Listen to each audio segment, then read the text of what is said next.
Jules. I'm still asking the questions. We're way close to the mic. Yeah, it's going to be loud. Sorry, guys. What was that? What was you going to say there before we got started? I was asking the questions as I was nervous about the whole thing, mate. I want to know, do I look into the camera? Do I look into your eyes? Just look at me, bro. Just ignore these people. They're just chatting, man. They're just the fly on the wall having a listen. Just the fly on the wall. Enjoy the fly on the wall conversation. Enjoy flies. No, you're not flies. I'm kidding. Ladies and gents, this is my mate Julian. Yeah. Brother, do you want to give the people a little bit of a background on yourself? Quick introduction. Yeah, sure. Where do I begin? I'm Australian, clearly. You can hear my accent. So I was born here, went to school here, and I finished school, became a plumber. Didn't know what I wanted to do with my life, so I was like, what's the easiest thing? My parents were like, you should do a trade if you're not really sure what you want to do. So I became a plumber. And I've been doing that for about 9 years or so. And so I worked out after a few years in there, it wasn't really what I wanted to do. So I've done a couple of things on the side in between then and now, trying to work out what like my passion is, my purpose is. And that's how I discovered like fitness and more likely like calisthenics, the bodyweight training. So yeah, man, like I'm really passionate about that now, and nutrition. And so I want to build that into like an online community, online business. So yeah, that's a little bit about me. Yeah. Like, jumping into the online bandwagon. I love it. The online bandwagon. It seems to be the most efficient way to do things. It does. We live in the internet age, man. So you know, like it's just that time now. I think more and more people are starting to embrace it and starting to sort of pick up on that. Yeah. We'll dive into that world shortly, but I wanted to just quickly touch on like the fitness stuff. Like that's how I met you. We're sort of both involved in calisthenics. Which is like, for those that don't know, it's like a bodyweight style of functional training. Bodyweight style. Yeah, it's a really cool way to work out. It's hitting the bars, you know, the muscle ups and the levers and all this cool stuff, which is really sweet. Moves. And for me, I know like something that I love about that style of training is the community behind it. Yeah, 100%. You know, and the incredible people that you meet. So do you want to like just maybe share a little bit about your experience in calisthenics and what got you excited about it? And so wind it back a couple of years, and I was still doing plumbing, obviously, but I started in network marketing. I started doing Herbalife for a period of time, and so when I was a bit overweight at that period of my life, and I was like, wanted to lose weight. I wanted to lose about 15 kilos, and so I was like, I go to the gym and all this stuff, and there was another bloke that was involved in network marketing or Herbalife at the same time as me, and I saw on his Facebook, I saw him doing these muscle ups, doing these tricks and stuff like that, and I was like, that looks cool, you know, I want to get fit and healthy. I don't really want to go into that gym environment sort of thing. I didn't really have much experience, so I just didn't really appeal to me, because I used to do like skateboarding, snowboarding, all those kind of sports, and so I wanted something with like a little bit of an edge of like adrenaline, you could say. And so so I saw this guy on YouTube, and I was like, I want to do what he does. And he was French, and he was living in the Gold Coast at the time. And so I don't know, we lived near an airport. And so, anyways, I messaged him because I was in contact with him. Went down, and he taught me some basics on the bars. And I was like, I want to get good at this. So I just came home, and I was just going down to the local park and practicing, and sort of just blossomed into this really big passion of mine. There's a few guys down the coast that have really helped me out, like taught me like muscle ups, like a few tricks and stuff like that. And so from that, you just sort of delve into this not underworld, but it's like this other community, this you know? Community, this like cult community. It's like cultish, but like everyone just is like sort of welcomed you with open arms. Yeah, 100%. And like anyone you see at the bars or anywhere you go is like, hey man, how's your day? Whereas I feel like I go to the gym and it's like everyone's got their headphones in and they're like, game face on. It's just peacocks, mate. Left, right, and centre, puffy chest. Yeah. Always carrying buckets on it. And I like, I don't know, like I love having small talk. Like I have a joke with, I do still go to the gym in the mornings with my mate Chris. I go with, we have a joke of supersetting everything with a chat. So, I like that joke. And so, so I just ensure that whenever whatever training I'm doing is all like. My main focus, is training, but number 2 is like having a good conversation and having a laugh. You know, I don't find the point of doing anything. You know, man, I'm a big believer in that. Like to me, fitness, unless you are a pro athlete or unless that is your goal and your target, fitness should be fun. You know, like fitness and being healthy and living your best life in that sense should be enjoyable. Yeah, like, it shouldn't be a chore. Like sure, push yourself, but you'll learn to love that. And then, you don't have to be so serious about it. You don't have to, be like so strict. Just enjoy it. I feel like you'll get more from it that way. Yeah, exactly. And when you start listening to your body, and that's what I found was really key for me. There was a period there where I was really pushing myself, and I hurt my shoulder, and it was like my ego. I wasn't letting my ego, my ego was getting in the way, should I say. Yeah. And I was like, nah, my shoulder's injured, but like, I've got to get, I want to push, I want to do these reps sort of thing. Yeah. And it took me a long time to work out what it was, and I read a couple of books. I read the Aubrey Marcus book, and I was like, and I listened to a lot of his stuff, and I was like, I just got to like stop listening to the ego and drop that and listen to what's sort of a bit deeper than that.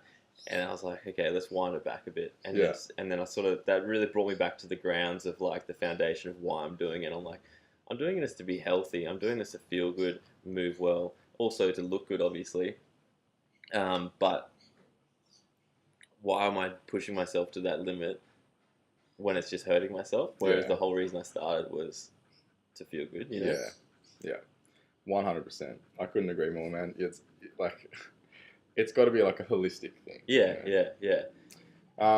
So let's just let's divert from the fitness path now, and let's jump back into network marketing. Yeah. So MLM, what are all the pyramid scheme, like all this freaking crazy drama? Because I think like most people have experienced a network marketing company, either been involved in the business or used the product or something or other.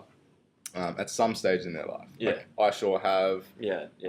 My mother was involved in a company called New Ways. I think they might be Arbonne or something now. I'm not sure, but they rebranded. I know the brand. I can't remember something else. Yeah. I'm not sure. Good products there. Yeah, they were. They're great. And I was involved in Isogenics. Obviously been exposed to Herbalife many times. So like, let's have a bit of a dive into that, because there's this really strong sort of stigma around the network marketing business model, which I find strange, because it's a very, very clever business model. It's a good business model. I can't fault it. Yeah, I love it. Yeah, it's great. The problem seems to be that people hate selling.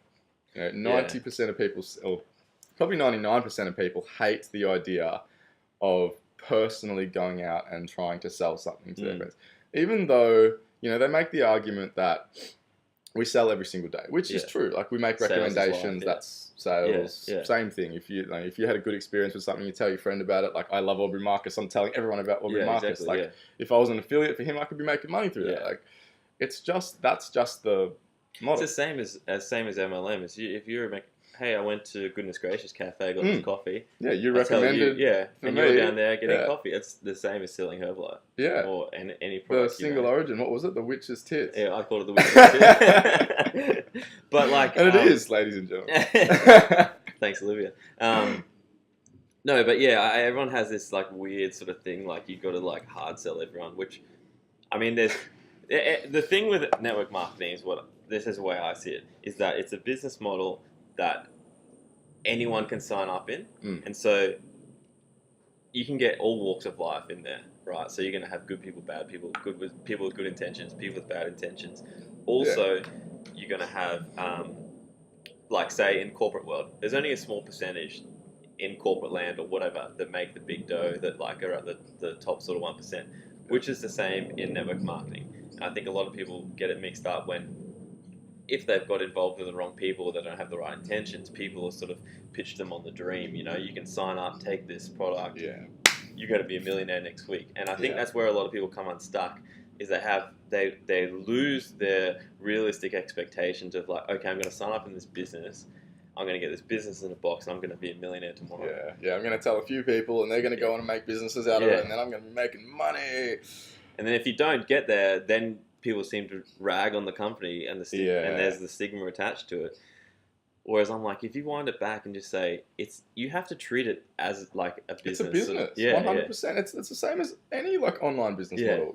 Everyone is so fucking stuck in this get rich quick, this overnight dream thing, which is just fucking bullshit. Like, unless you win the lottery, which is not pretty low chance. Or unless you invested in Bitcoin right before the boom, and managed to sell the top. That's another story. But yeah, dude, like 100%. I think it's very, very rare to find someone who is willing to take responsibility and actually step up and do the work and say, all right, if I'm going to make it, I am going to make it. Yeah, exactly. It's not going to be done for me. Yeah. Yeah, so it was a funny one. But at the same time, I think, and look, having been... Ooh. I just heard that as dramas. Hopefully that's not going to be too loud in the background. We'll see how we go. We'll give it a second. We might have to relocate this. We may have to relocate. The old Sunday morning grass Sunday morning mowing. So I find a lot of people have this... as soon as you say, I'm with like Herbalife, or I'm with Isogenics, or I'm with anyone... instantly they're just like, ugh! You're like, whoa, give me the time of day. Like, let me explain myself. And people, especially Australians, I think, have this weird stigma attached to it. I found a lot of other cultures around the world, because I've like sort of done a bit of traveling with Herbalife and stuff. A lot of other cultures around the world, a lot of people work together, and a lot of cultures work together. But Australians seem to have this like, I'm an Aussie battler. I'm going to battle this fucking thing out. I don't need your help. Aussies have this resounding fucking tall poppy syndrome, man. Yeah. It's crazy. It's like, can't let your neighbour get one up on you, Like, you got to be better. You got to be better. It's this ego self is very strong here. Yeah. I've noticed that as well. It's very interesting, but you see other cultures that are in like network marketing. It's crazy. I mean, people in Australia do awesome. There's awesome people in Australia that are doing it, but I found like a few people have that stigma because it was like the 80s. It always comes back to like that. I wasn't around, but it's like the 80s Amway thing. A lot of people that I had problems with that didn't want to buy products or join the business or something, it always came sort of boiled down to like, oh, my parents did this with like Amway in the 80s. And I'm like, what's that got to do with anything? Yeah, it's true. What does that got to do with anything? Yeah. So, like going back to that, like, you're no longer associated, right? So, like, I'm not either. I've left that business model behind. And look, I'll be honest, even though I see that business model as a good business model, I won't go back to it. Yeah. For me, it's like, I don't like selling by, like, physically, word to, like, because I don't like being sold to either. Mm-hmm. So I sort of know that feeling. So for me, there's a lot of other places online where you can make money in sales, but in a very sort of indirect manner. Whether it's just running ads or yada yada. And advertising to people you don't know. When you're advertising to people you know, it feels more personal, it feels a bit more uncomfortable, and you seem to get this stink around you. Shut up, dude. But in saying that, what I wanted to bring up was just that through my experience with network marketing, I learned a lot. I learned a huge amount. And it's not only a great journey for exposing yourself to potential business opportunities, but also and the world of online business and e-commerce and so on. It's also incredible in the personal development sector. Yeah, crazy. Because they have really great programs. The way they have it set up is seamless. It's phenomenal. Yeah. The community support behind you is really good. Yeah.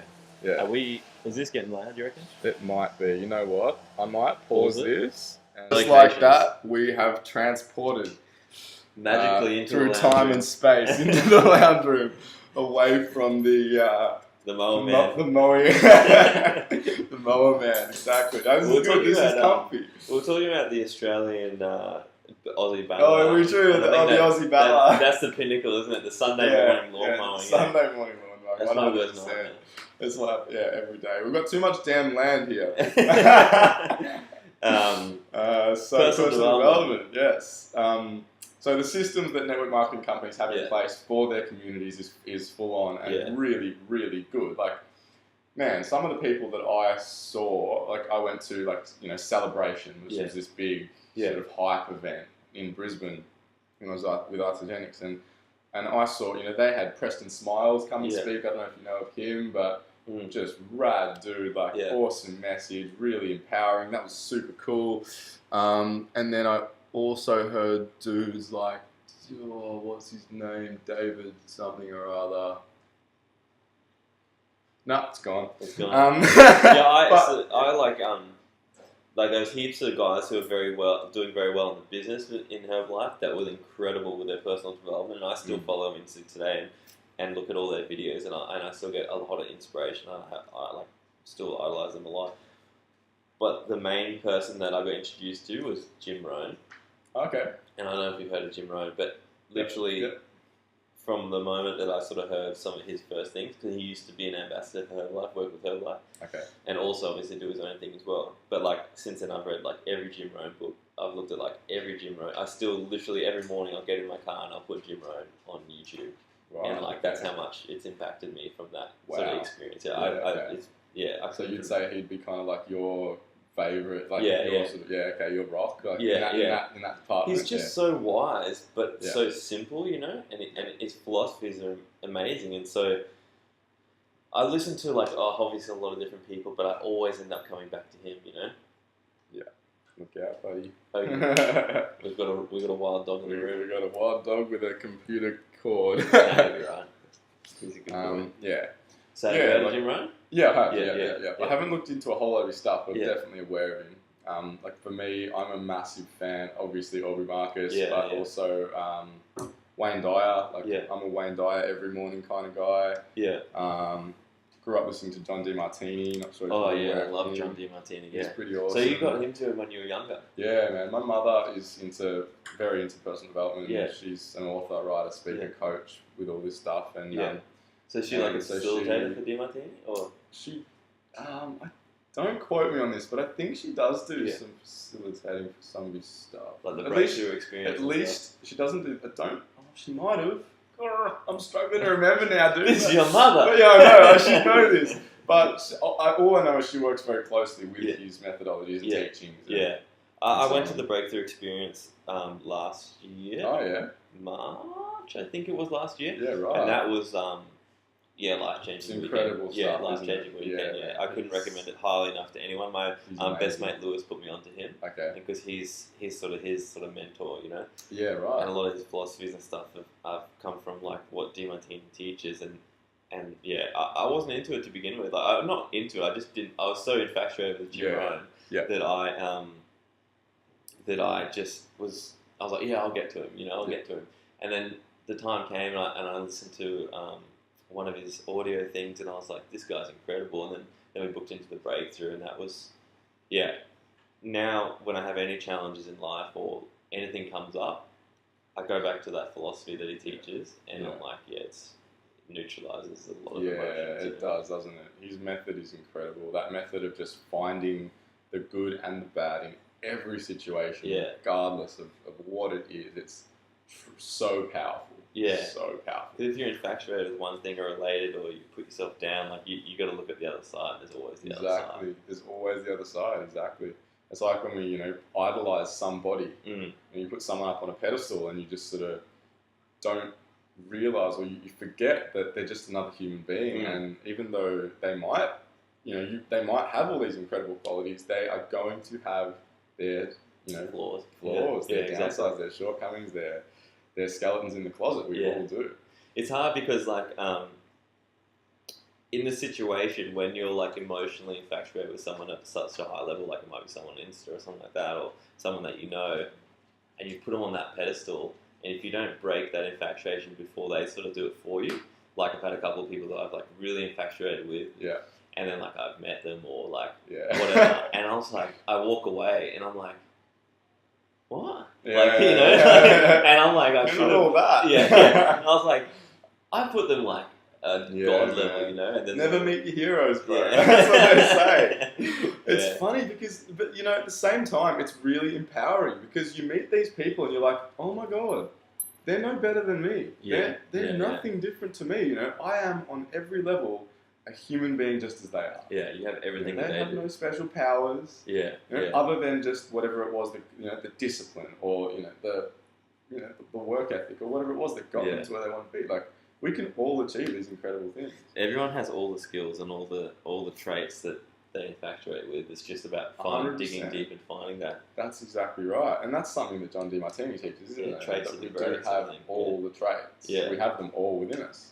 And whether we perceive them as missing or not, it's a different He wants to be in the. He wants to be in the. He wants to be in the podcast, Andrews. Traits of the great is one of the things. I haven't done it in depth, but that's something where you sort of break through your infatuation with like your idols or people that you put on the pedestals. Like you work out, okay, I don't know who it is, Superman. You go, okay, you write down Superman, and I'm pretty sure you go through all the traits that you sort of infatuate with, all the traits that they have that you think you don't have, and then you go through your life with those same traits, and you find where you've embodied them, and then at the end of that process, you go, fuck.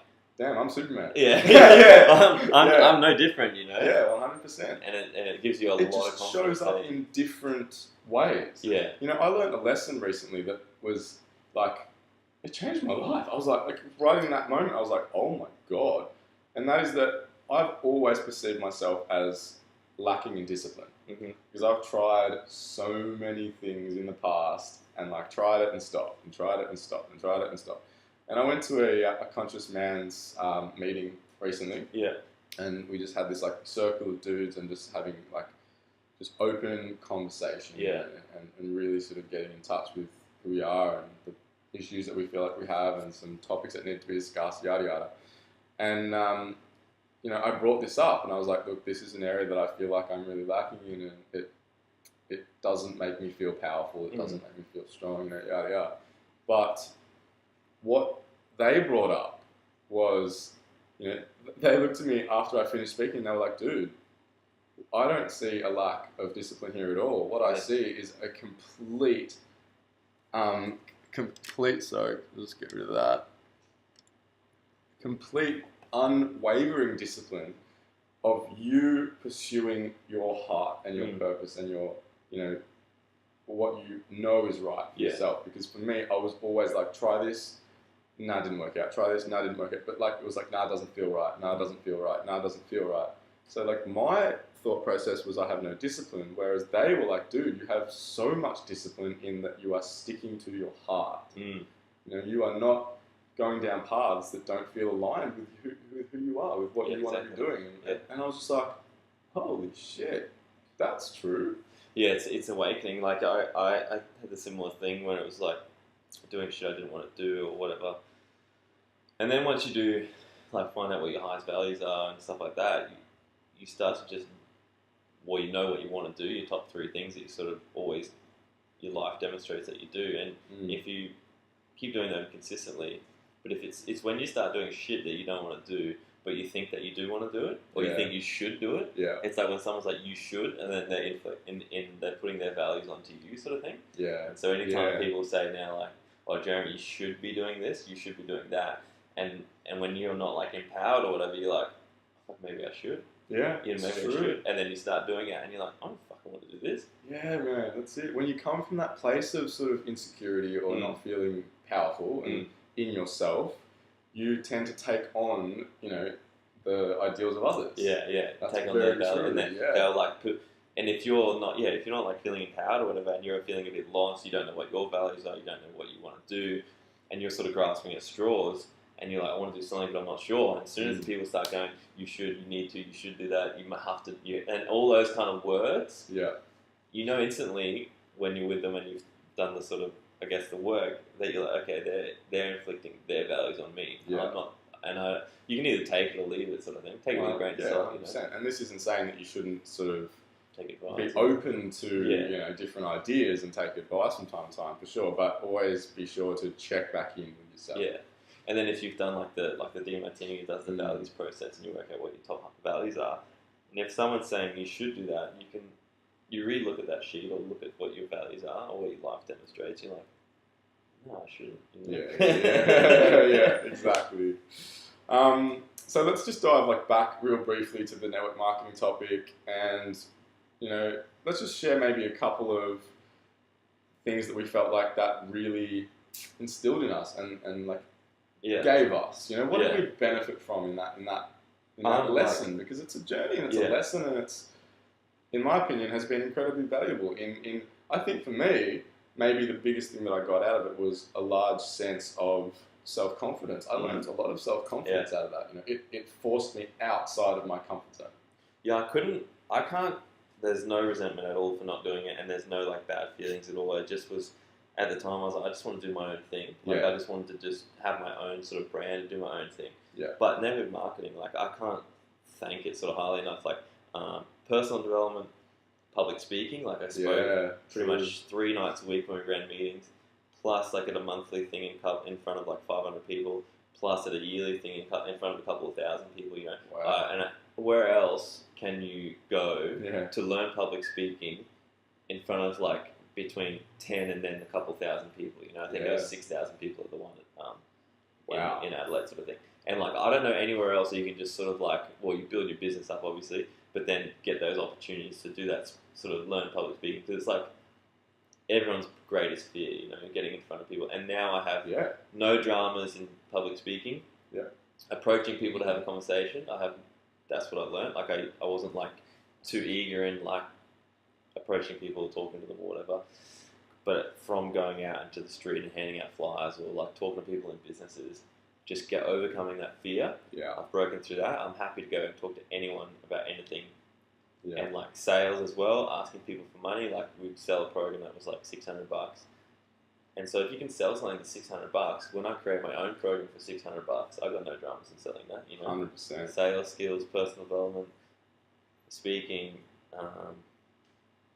like the health principles I learned were very good. Like I've changed my sort of nutrition protocol a little bit, but still like what they sort of teach is 80% nutrition, 20% exercise, and 100% mindset, and I still follow that philosophy, you know. Yeah, it's very true. In terms of just pure health, yeah, man, you know, like what we put in our body is massive. No, you're right. Like, there's so much to do with that. Like, the skill to be able to be comfortable when asking another human being for money is something that the vast majority of us lack. Yeah. And that's something that you do learn pretty well with network marketing. And you overcome a lot of things. Like I didn't get probably to the same level as you did, so I didn't do all that much public speaking, but I did a couple of little bits and pieces with that. And I'm lucky enough to be quite comfortable speaking in public anyway, but it was definitely a step outside my comfort zone, and it was definitely a growth for me, 100%. And so yeah, man, I think you know, the message maybe that we have here is have an open mind. Yeah, have an open mind. Give it a go. Like even if you just do it as a learning experience, it's so valuable to be able to. Those skills I learned through those few years, like have equipped me to make millions. Yeah. Effectively, because if you can package all those skills and do everything, you got no drama. Like they're like a lot of like. They teach you how to be a leader, how to become a leader. Yeah. Because in network marketing, you can't be successful unless you step up and become a leader. Yeah. So absolutely, it's phenomenal. It teaches you skills that you can then translate into any other business. Yeah, exactly. Yeah. It's like a business, not a business degree, but like when you sign up, I'm trying to work out how to put it. So like network marketing, you sign up and you're exposed to like every facet of sort of business. You know what I mean? Like you just get practical hands-on experience straight away. Like you got the workshops, you got everything. Like it's a well-oiled sales machine. It's a well-oiled system, you know. And it's no wonder that it's so successful. And that there's how many network marketing companies in the world? Thousands. Yeah, exactly. Thousands, right? Like it's a big business. Yeah, exactly. And and obviously, if there's that many people doing it, it obviously works. You know, you just gotta have that. You can't argue with that. Yeah, no, 100%. You know, if there's that many people doing it. Look, and there is a difference between a pyramid scheme and a network marketing company. Like, there really is. Like, people don't seem to realise that. Like, is this a pyramid scheme? And, there is 100% a difference. But, you know, just do your due diligence, do your research, have a look in. If the opportunity comes up, I'm not saying go and do it, but, you know, just don't condemn it off the bat. You know, be open-minded, listen to what they have to say. You know, and maybe, like, if it sounds kind of cool, like, just experience it. Just jump in, have a bit of a go. You might learn some cool things. You might get something out of it. I don't personally feel like it's sustainable for me. It's just doesn't really work for me in the long run. I don't think it's not something that I want to go back to, but, again, grateful for the opportunity. And for the experience. Yeah, exactly. It's a good thing. The other thing is, like, if you sign up to, like, something dodgy or pyramid scheme, it's on you for not doing the research. And if you're one of these people that sign up and goes like, "Fuck, I'm going to be a millionaire tomorrow." Like that's you got to have like be realistic with your expectations. 100%. And look, I'm guilty of that. I've jumped into many opportunity in the past with my mind just like, "Oh, I'm going to make money overnight." You know, like ooh, shiny balls in 100%. Dude. Yeah, just like from this to that, and you know, you're not going to get somewhere on a path, you know, to the vision that you have if you are always distracted by the next shiny ball. Yeah, exactly. Yeah, you have to be very consistent with something And since MLM, like I've tried to start like a couple of other things that just haven't really kicked off as I'd like, which is fine. It's just a learning curve. And so for the last few months, I've just been really working on myself and then working out what my sort of next move is. And I finally, it was weird. Like I had this dream. I had a really big day at work. I didn't sleep I worked in the day, then I worked all night, and I didn't sleep the next day. So I had this was the last week, I had no sleep for a while. And I came home, and I've been trying to think of this business name that I wanted to call my sort of Cali business. Yeah. I've been writing down names, and then nothing was coming to me. Yeah, just like. And then the other night, I went to sleep. Right after I hadn't slept, this was when I went to sleep. Woke up at midnight. Yeah. The dog wanted to go outside to the toilet. I woke up at midnight having this dream, and it was like, you know, when you're playing the pokies or something, and you press a button and it goes, and then ding ding ding ding ding when you get the jackpot sort of thing. It was like that, but with words or names. Oh, really? And I had this dream, and it was ting. It was black with this white writing, and I was like, boom, that's the business. That's name. it. I woke up, how cool's that? Put it in my notes on my phone. Took her into the outside to the toilet. Went back to sleep, and I sort of forgot about it. It was just you know when you're half asleep. The next day, I was sitting I got to work, and I looked in my notes. I was like, that's the business name. And so awesome. Then I just ran. It was my hand got someone else's. I'm terrible at drawing. Yeah. I drew up this logo, and I haven't been able to redraw it since. And I'm like, that's it. You know, that was a sign. I was like, it. I'm on. You know, that's got to be the coolest dream for coming up with a business name I've ever heard. I'm just like. It was weird, and I literally said to Sarah, and I woke up and I literally typed in my notes at half asleep, and I was like, "That's the one." Eh? That's awesome. That's so cool, man. Are you able to share it or not yet? Yeah, it's going to be above the bar. Above the bar, that's dope. Yeah, that's good, man. Yeah, above the bar calisthenics. This is the first press release. First press release. There you go. You heard it here first. And so I think it has a lot of meanings as well, like raising the bar. 100%. I love it. I love it. As soon as you said it, I was like, "That's dope." Yeah, that's really good. I thought so. And then and I was like, surely, that seems like a pretty simple name. Surely there's. It'll be taken. Yeah. I got the next day, drew the logo, got the Instagram name, got the Facebook name.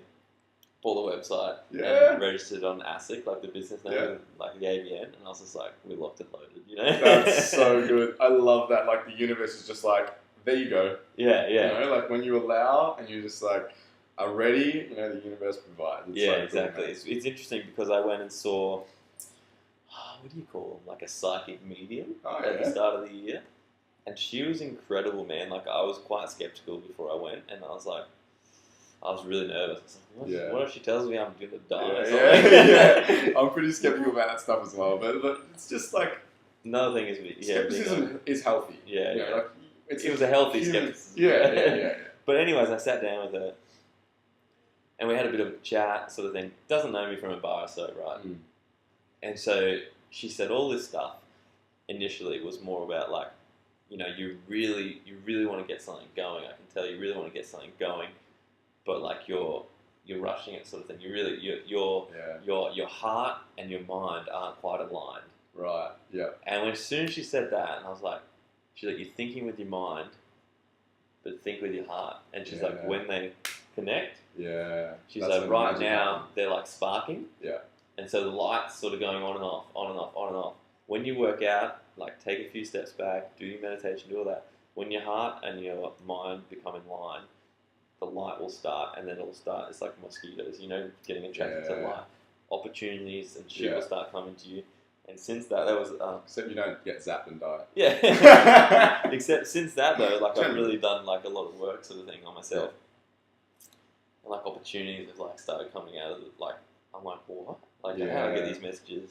even like when you messaged me for the podcast, that's for me. That was like, okay, sweet. That was like another thing to the list of like, okay, I must be on the right, on the vibration of doing something right, because people are asking me for stuff. Yeah, like I love your stuff. Like I've been, like for those that don't know, this is kind of the first time we've hung out. Like we've seen each other at a couple of Cali events and stuff, but I just followed you and I just love your like vibe and your message online. It's dope. Thanks, it's aligned with mine. Like, and I was like, I got to get this guy on the podcast. We're gonna have a chat. Yeah, it's good. And this is literally the first time we got a coffee together and we started getting into like this chat, and he's like, no, save it for the podcast. Yeah, let's not talk about this now. Yeah, but that's how good. Like, we clicked pretty much instantly. It's easy, man. When you find people that are on that same sort of path as you and that sort of understand, that just have that similar mindset. We'll put it that way as you. It's like you don't feel like strangers. You just feel like mates. Yeah, exactly. Like, I feel like I've known you forever already. Yeah, it's just cool, that simple. Yeah, this will be the first of many hangouts. Yeah, 100%, man. Hopefully, some more podcasts as well. I'm gonna have one. I reckon. You gonna do one? Yeah. Well, Sarah's got hers, and I've got to do one with hers yet. I think she was. I've got to tee one up with Sarah. Well, she was a little bit resentful that I jumped on yours before. Oh, yeah, true. That's probably it, man. But she hasn't booked a slot yet, so I'm a busy man. Yeah, well, you've got to get in early, I was like, dude, next weekend, what's happening? Let's do it. That's cool, man. So, all right, so this Cali business, dude, so you're jumping online. This is the next push.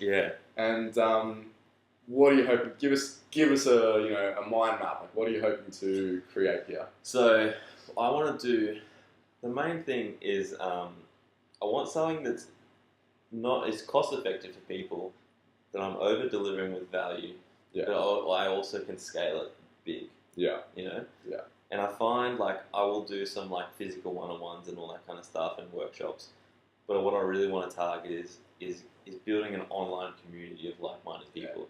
So what I want to do is focus on like obviously the Cali sort of workout, sort of stuff from beginner to advanced.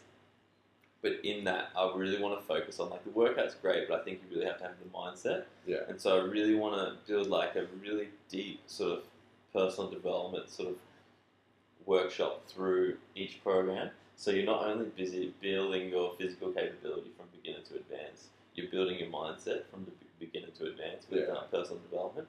And so that's what I really think, well, for me, that was really valuable for me. I'll touch on nutrition, but obviously I'm not a nutritionist, so I'm not going to give crazy nutrition advice. Yeah. But the mindset stuff. Or you can look at getting a nutritionist on board. Yeah, exactly. I've definitely thought about that. So that's probably a high potential, something happen like that. But yeah, I just want to build programs, and then I'm going to have like an online Facebook community. That's going to be on there. So that's cool, man. And then I want to do some workshops. So you want to incorporate, like the vibe I'm getting is like you want to incorporate like mindset and fitness and like community, and just create this like group of high-powered individuals with a killer mindset that are working on their, mind, body, spirit kind of thing. Yes, exactly that. And I feel like I can give a lot of value to a lot of people doing it that way. It's so much more efficient, I think, doing it online. Don't get me wrong, I love hanging out with people and I love doing one-on-ones and all that kind of stuff, but I think, like, obviously, I want to make a big impact. Make a big impact. You have to do it online. To make the money I want to make, you have to do it online. Yeah. But I just want to make sure I'm delivering like very valuable content to a lot of people and changing their lives for the better. So yeah, I'm very excited about it. Yeah, awesome, man. That sounds so good. And it sounds like the skills that you learned previously and this MLM stuff is going to help you greatly here. So that's really exciting. They're going to be touching. So what's your moves, man?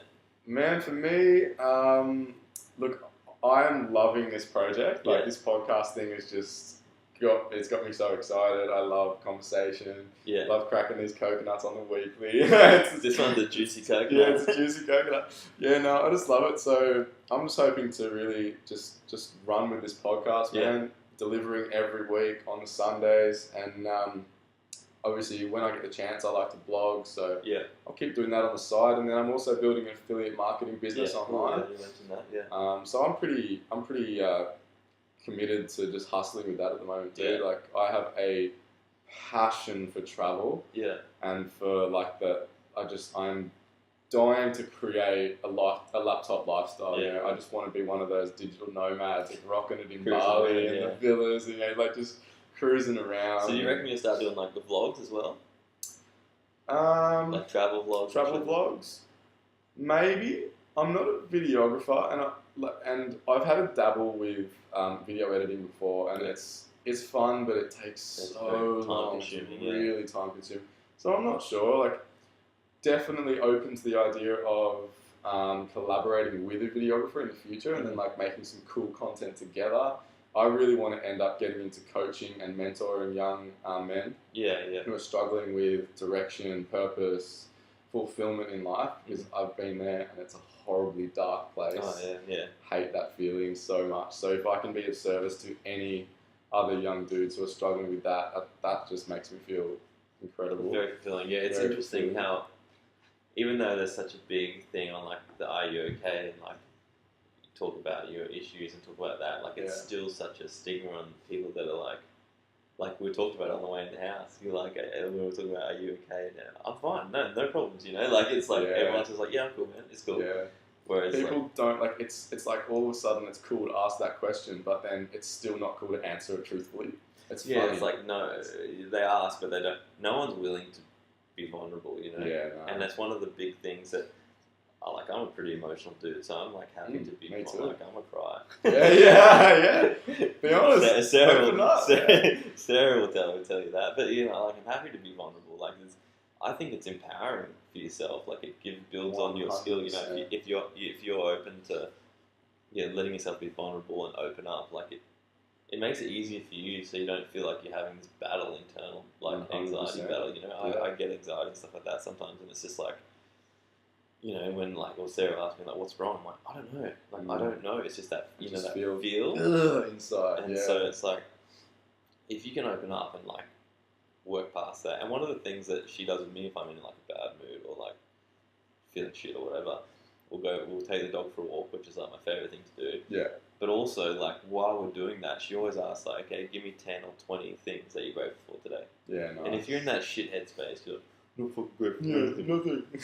But then you like just wind it back and you have to be vulnerable. You're like, and the first one's the hardest. Like, I'm grateful for waking up today. Yeah. And then it's like you feel like this instant sort of like a little bit of relief, you know. And then you get to like number 5, 6, 7, 8, 9, 10, and your breath's coming back to like you're like, oh, you know, everything's gonna be alright, you know. Yeah. And so that's like my go-to thing for like if I'm feeling shit or whatever, just get down to the nitty-gritty of like really detailed things of like what you're grateful for, you know. And I find that really helps. Gratitude is key, man. Let's get open and real here. Like love is the answer, man. That's the truth. Yeah, exactly. You come from a place of love. That is the truth. And you know, like for me, going to like those things that make you that help you to shift those shitty positions. Like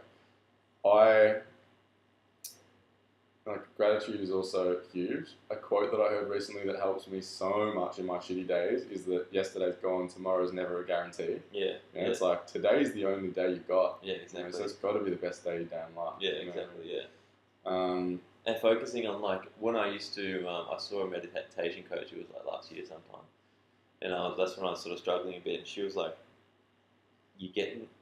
you're resenting the past, or you're getting anxious about the past, or you thought you should have done something. You're thinking about the future, what might happen, what could happen, what may happen. There's no certainty.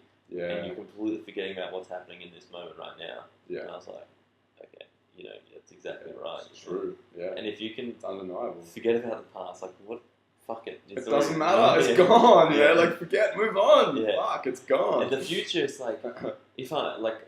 One thing I'm not real good with is like confrontation with people and stuff like that. Like I talk a lot, but I don't like confrontation. Because I'll go into something if I know I'm having a meeting or having something. I'll try and piece together the conversation before it's even happened. And that gives me like, you know, what's he going to say? What's going to happen? You know? Yeah. As soon as you start delving into that, like, what might happen? Oh no, they'll maybe say this, they might say, and you try and piece that, you just like build yourself up. Yeah. And one thing I always try and do now is just like bring it back, okay, I'm going there. I'm here now, we're going to put some good music on, I'm going to cruise there, or whatever it is. Yeah.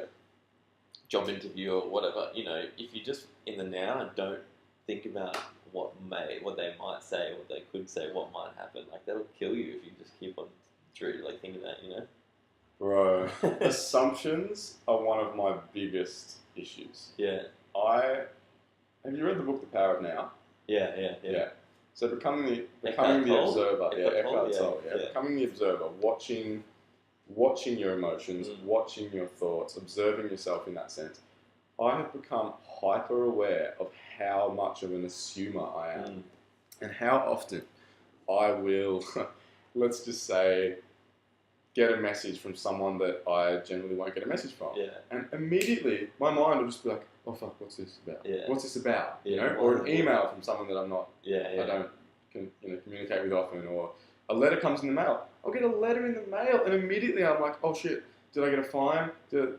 Just assumptions. It might be a fucking birthday card, like, you know, whatever. You know, like it's toxic. How often we decide. It's a freak out. It's like that initial panic. It's like it's become the habitual response to anything unknown. It's this crazy fear of the unknown we have nowadays that just causes us internal turmoil. Yeah, it's so true. But like, I love the fear of the unknown in certain, like calisthenics, like tricks. There's the fear of the what the fuck might happen. But I love that because about like with the adrenaline sort of thing, like snowboarding, skateboarding, anything that's like highly dangerous.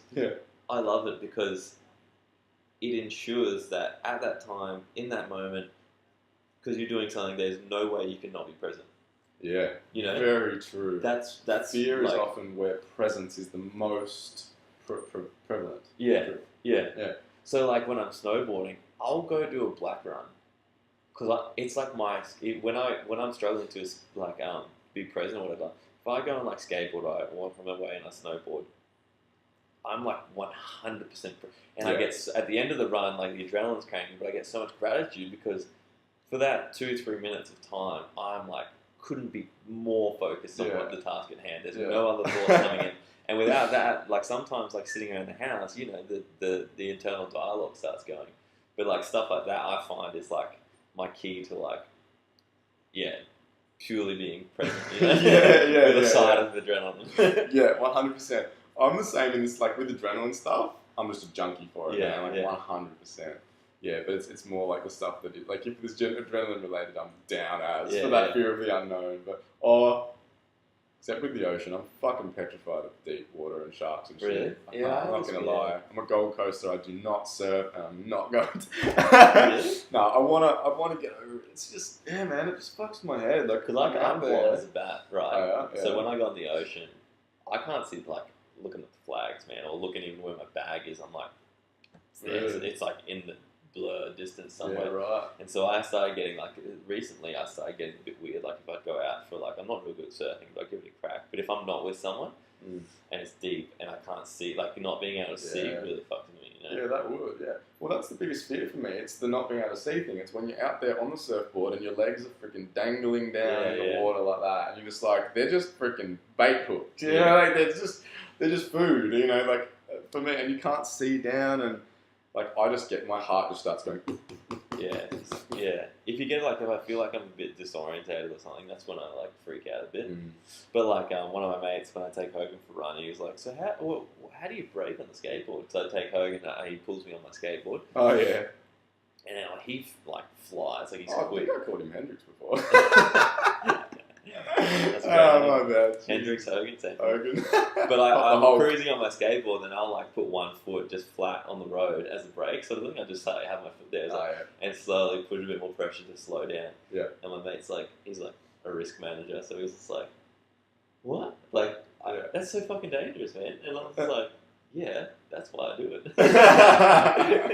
I'm like, it's so fun, to be flying around with your dog pulling you, and I'm like, what could happen? What could happen? Car could pull out and I could die. Woo! But it's like that adrenaline rush, you know. You get that rush, and I love that feeling. I love that feeling. You love the rush, I love the rush too, man. It's so exciting. One of probably my favorite thing I've ever done would be bungee jumping. Or I did a massive stadium swing in Durban, South Africa. They have this Moses Mahiba, I think it's called, stadium. And you walk up the very top of the stadium from the roof and you jump off and it's like a swing. That's cool, eh? Fucking sick. It scared the shit because there's all this free fall before the slack in the line catches and then you're like... And man, like, I just love that feeling. Yeah, I did the same thing in New Zealand. I didn't bungee jump in New Zealand, but I did like the... the big swing? The canyon swing? Yeah, the big canyon swing. That was cool. That would have been and it's like, the same thing, you're falling, and then it catches. And you're like, oh, and your legs are like, oh, and they start doing that. Yeah, your stomach's like, oh, I love that shit. Yeah, that's cool, it's the best. Have you done much travelling, bro?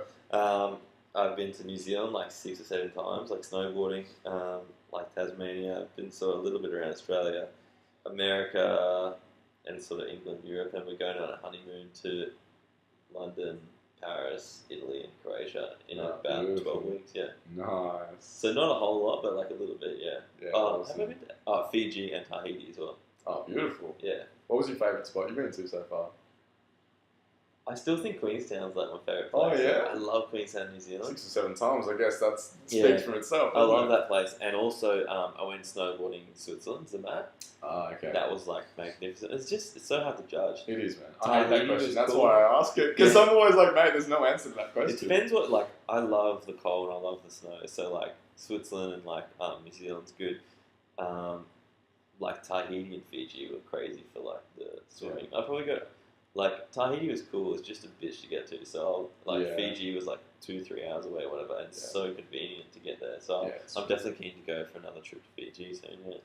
I always find, like, when it comes to your favourite places to travel, it's just like, you have different favourites for different reasons. Yeah, exactly. You know, like, you can't just put one place and be like... Yeah, 100%. You know, like, people always ask me that, and I'm like, what are my favourites? Okay, my favourites were Israel, Turkey, you know, Ireland, South Africa, like I have all these favourites, Thailand, and they're all for like different reasons. Yeah. There's just incredible things to be had from so many different places. Yeah. What was I going to say? I had a question for you.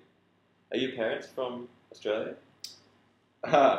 My dad is. Yeah. My dad's like, I don't know, he's Aussie all the way back to England. And then my mother was born here, but her parents are Egyptian and Polish. Egyptian-Polish? That's an interesting mix. Yeah.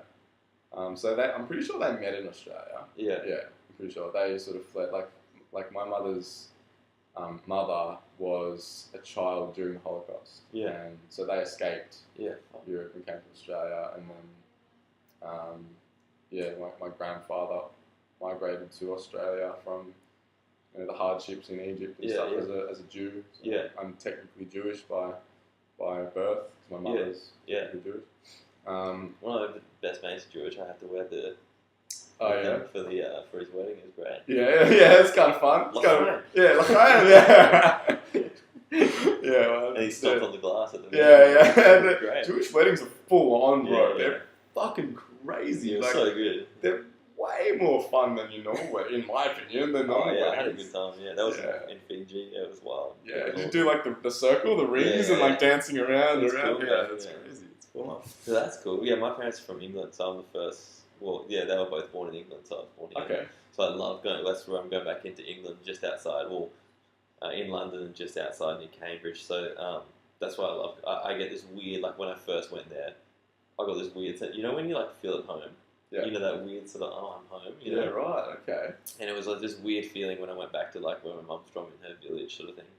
And I was like, felt like I've been there before, but I was like, I feel it feels like home, That's you know? Interesting. I thought that was really special, so I'm really excited to take Sarah down, because where Sarah, her mum is from the next, or it's like one or two, like the next village over. Oh, bullshit. Yeah, wow. My mum is such a small world. That's such a small world. And you guys obviously met here. Yeah. So we dated when we were 16 for a little bit. And then I think I was a bit of a dickhead, probably. Yeah. Often the case. It's often our fault, right? Not the case. 16-year-old boys. And then we reconnected 6 years ago. So we've been together 6 years. There you go. What a story. 6 months, Great love story. But when I saw her, I was at a bar and I hadn't seen her in ages, sort of thing.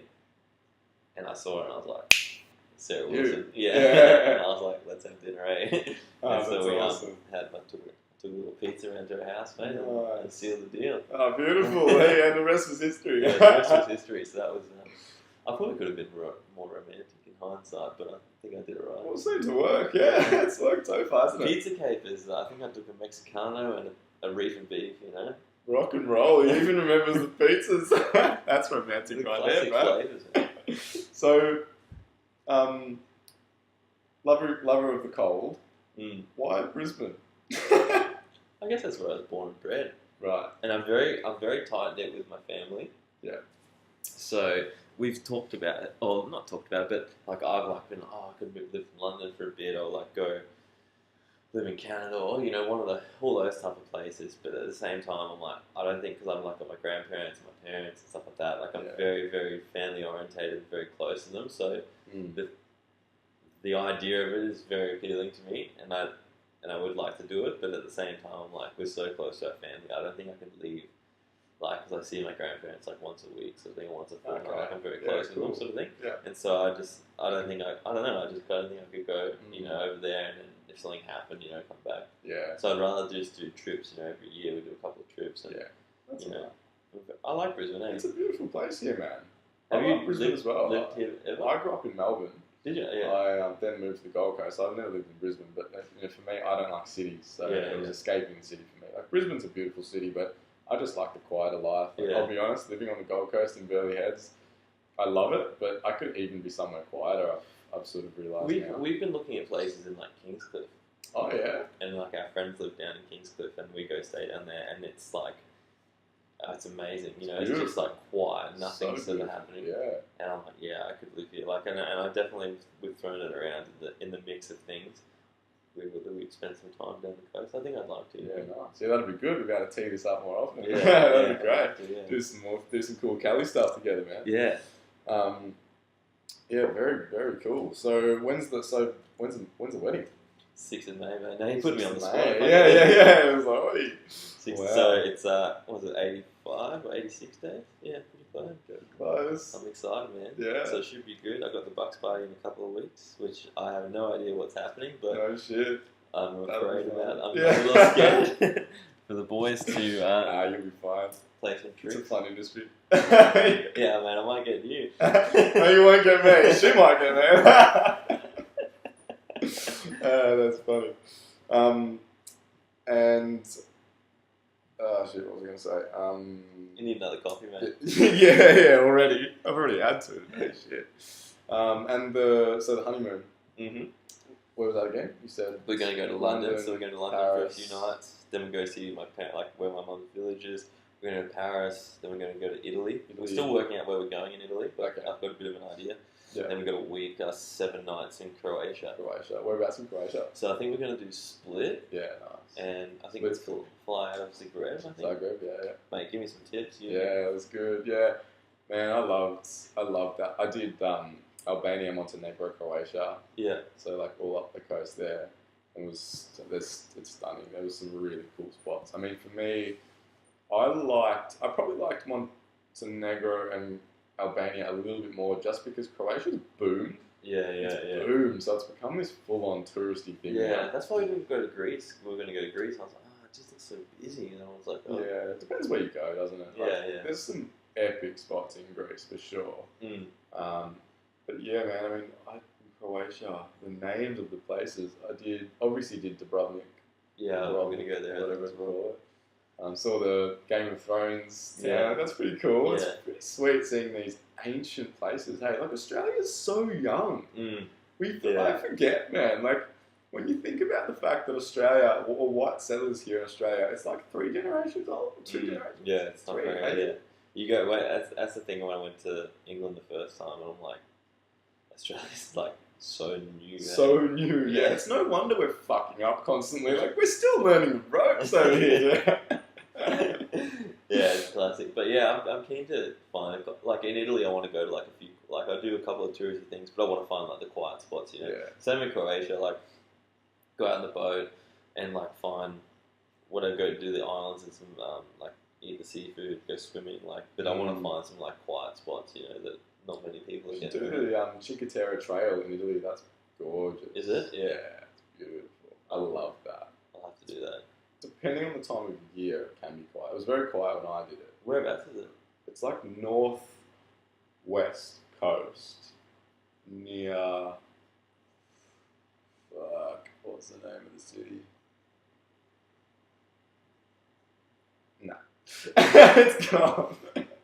I could show you later. I could show you later. Yeah. But that's a really cool experience. Yeah, it's quite a long walk, but it's just like a long coastline, and it's like the views are just spectacular. Yeah, I love and you go through all these beautiful little fishing towns and stuff along. Yeah, that'd be cool. Like, I just want to see. It's like you go to these places and you see like, you feel like you're looking in for a gift shop. You know what I mean? Like, if it's so touristy, you don't really get a feel of like the town or the city or something. Yeah, you know? That's so true, man. You're sort of like, and if you rush between places, I found like you're just like a fly on the wall. You don't feel like you really. It takes a few days to sort of sink in and be like, feel not homely, but feel like you get your bearings. Yeah. Whereas if you like a day here, 2 days here, you're just like bang, bang, bang, bang, bang. You're just like, well, what the fuck is that? You come home and you're like, geez, I need to take another holiday. Yeah. That's very true, hey. Man, honestly, travel is such a ginormous topic. We could dive into this for hours, but we're running out of time, so we better start to wrap this up. So I was going to ask you a couple of questions. Yeah. I've got to keep these around about an hour. I'm trying to anyway. But a couple of questions just to finish up quickly. Yeah. First of all, any advice or just insights for people who are sort of interested in online business and sort of moving into that realm and just, wouldn't have a clue, just like don't know where to start. Like, for instance, I had a job last night and I was chatting to a chick there and I brought up the topic of online business, and she was like, it was strange to me because I've sort of been around it for a while now, but she just sort of had no idea. Yeah. Like, she just had sort of no idea that it was a thing, that it was possible, like, and just awakening that in her, I could see her brain just going like, oh, wow, like this is, like, you can do that? Like, and so, like, it intrigues me because there are so many people that don't sort of realise that these laptops, are potentially incredible freedom-creating tools. And I think, like, once you get your idea on, like, okay, I would like to do something online, like, the first thing you sort of need to do, I reckon, is work out or have an idea sort of in what sort of field-ish. Yeah. But also then find some people who are doing what you want to do better than you in those fields. Yeah. Look at what they do and sort of just do what they do but put your own spin on it. Yeah. Work out how they do it. Yeah. The other thing is... don't reinvent the wheel, just make it better. Yeah, exactly. But, like, they obviously got their systems going right. Luckily, like, my best mate Lewis, he's like pretty big on the online world, and so I've known him for years, sort of thing, from school, and so he's sort of mentored me through a lot of stuff, and he has like an online mastermind. It's very cheap per month, and he literally does each month is a different topic, and the whole thing is like finding a purpose, how to scale that onto an online business. So he has a lot of free stuff, so I just look at Lewis Mocker on Instagram, and he gives you a very good insight on like the back end of things, what to do. Cool. I'll put his link in the description. Yeah. I couldn't recommend it highly enough for someone that's brand new. There's obviously a heap of people out there, but for me, like, he gives you a very good understanding of everything, sort of thing, and it gives you a lot more clarity and realism into what you can sort of achieve through it. Yeah. But finding what you want to do is probably crucial. So finding out what your values are and working that out. Yeah, become really clear on what it is that you love and what the area that you want to work in, and when you know that, there's so many resources to help you figure out how you can take that and then channel. Technical difficulties, sorry guys. What were you saying? So the main thing, obviously there's a fuckload of people out there making a lot of money online, and if you look at them and you get the shiny ball syndrome and you're like, fuck, that was good, I want to do that. What I'd say is do it for the right reasons. Find your highest values, work out what makes you want to get what you do for free, basically. Like, get up in the morning, If you start providing value and doing all that because you want to and because you love to, the money will start flowing in, But if you're like on the grindstone, you're like, oh, I've got to do this another fucking thing. And you make $100,000 a month, but you fucking hate it. You would be like, it would be horrible. The money doesn't, And I've met so many people, honestly, in that position that are making great money and they're just unfulfilled, unhappy. They're just like, you know what, I don't like it. I met a guy recently who was a salesman, making 6 figures a year, driving a nice car, living in the mad, couple $1 million place, and he was like, I hate it. Yeah. He said to me, he's like, I hate it. He's like, I'm now working. He quit. He moved to a PT studio, just started PTing and working with a few clients. Took a massive pay cut. And he's just like, and I'm downgrading house and stuff. He's like, I'm happier now. Yeah, exactly. Like, you can't put a price on happiness. It's not all that. Just as my last guest, Josh, said, it's, and you just said then, it's so true. Find what you would do for free and do that. Because if you're loving it and if it's a strength of yours and you can provide value that other people are going to be able to take on and utilize to assist themselves in their life, then the byproduct of that generally becomes financial success or just happiness and fulfillment, which at the end of the day is the key. Whether you're rich or not, if you're happy and fulfilled, that's the goal. Someone once said to me, what's a quote as well, if you help enough people get what they want, you'll get what you want. Exactly. And it's exactly, if you're providing that value and you're helping people get what they want, then the byproduct of that is cash in your pocket. 9 times out of 10, absolutely. So that provides a pretty good segue to just jump into my last question of the interview, which I ask everybody. Oh. Have you heard this one? Yeah, I have. Yeah. Okay, so Jules, which or what is the single best piece of life advice that you've ever been given or come across or found out for yourself? How do I put it into tough. Single best bit of life advice. I love this question. I think it is,